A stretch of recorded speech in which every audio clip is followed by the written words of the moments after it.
Setelah seluruh bangsa itu selesai menyeberangi sungai Yordan, berfirmanlah Tuhan kepada Yosua, demikian. Pilihlah dari bangsa itu 12 orang, seorang dari tiap-tiap suku, dan perintahkanlah kepada mereka demikian. Angkatlah 12 batu dari sini, dari tengah-tengah sungai Yordan ini, dari tempat berjejak kaki para imam itu. Bawalah semuanya itu ke seberang, dan letakkanlah di tempat kamu akan bermalam nanti malam. Lalu Yosua memanggil ke-12 orang yang ditetapkannya dari orang Israel itu, seorang dari tiap-tiap suku.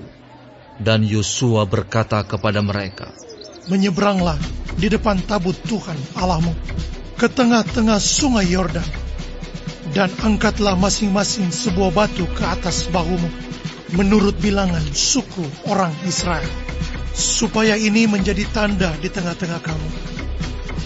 Jika anak-anakmu bertanya di kemudian hari, apakah artinya batu-batu ini bagi kamu, maka haruslah kamu katakan kepada mereka bahwa air sungai Yordan terputus di depan tabut perjanjian Tuhan.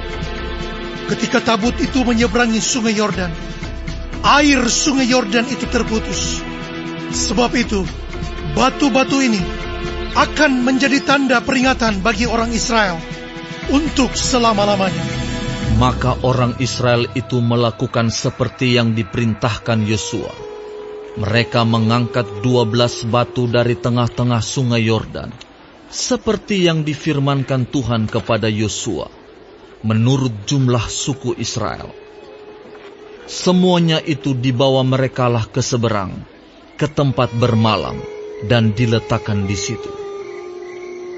Pula Yosua menegakkan 12 batu di tengah-tengah sungai Yordan itu, di tempat bekas berjejak kaki para imam pengangkat tabut perjanjian itu.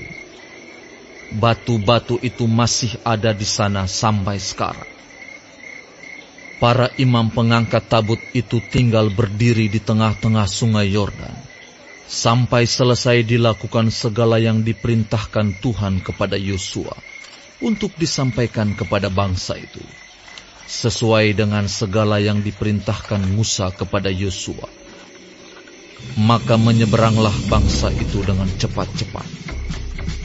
Ketika seluruh bangsa itu selesai menyeberang, maka menyeberanglah tabut Tuhan itu serta para imam di depan mata bangsa itu.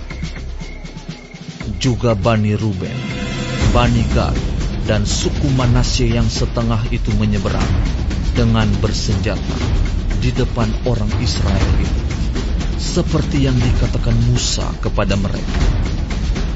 Kira-kira 40.000 orang yang siap untuk berperang menyeberang di hadapan Tuhan ke dataran Yeriko untuk berperang.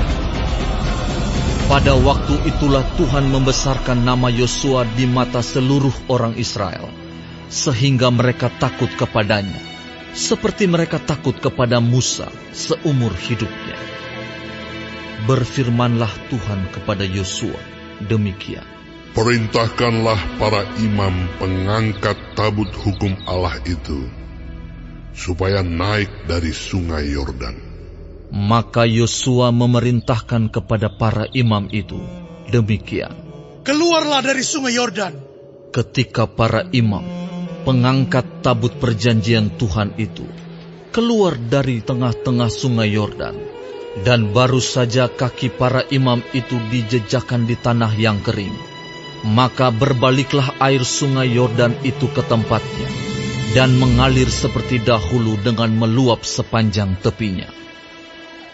Bangsa itu telah keluar dari sungai Yordan pada tanggal 10 bulan pertama, dan mereka berkemah di Gilgal, di batas timur Yeriko. Ke-12 batu yang diambil dari sungai Yordan itu ditegakkan oleh Yosua di Gilgal.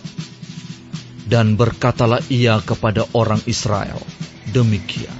Apabila di kemudian hari anak-anakmu bertanya kepada ayahnya, apakah arti batu-batu ini?